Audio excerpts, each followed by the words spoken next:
সৃষ্টির সেরা করেছেন, মানুষ রূপে সৃষ্টি করেছেন। আমাদের দুঃখ কষ্টগুলো দূর করার জন্য আল্লাহ তাআলা অনেক ব্যবস্থা আমাদেরকে গ্রহণ করার তৌফিক দিয়েছেন। এই যে শীতের কষ্ট থেকে বাঁচার জন্য আমরা গরম কাপড় পরি, চাদর পরি, কানটুপি, মাফলার, মোজা ইত্যাদি পরি।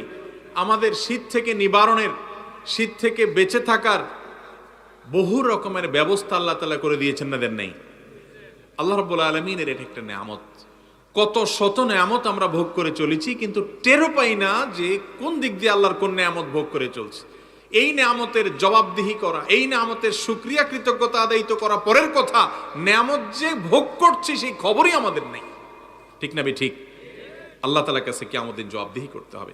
মোহতারাম হাজিরিন, সূরা আরাফের 26 নম্বর আয়াতে আল্লাহ তাআলা ইরশাদ করেছেন, ইয়া বানি আদম, হে আদম সন্তান, قد أنزلنا عليكم لباسا يواري سوآتكم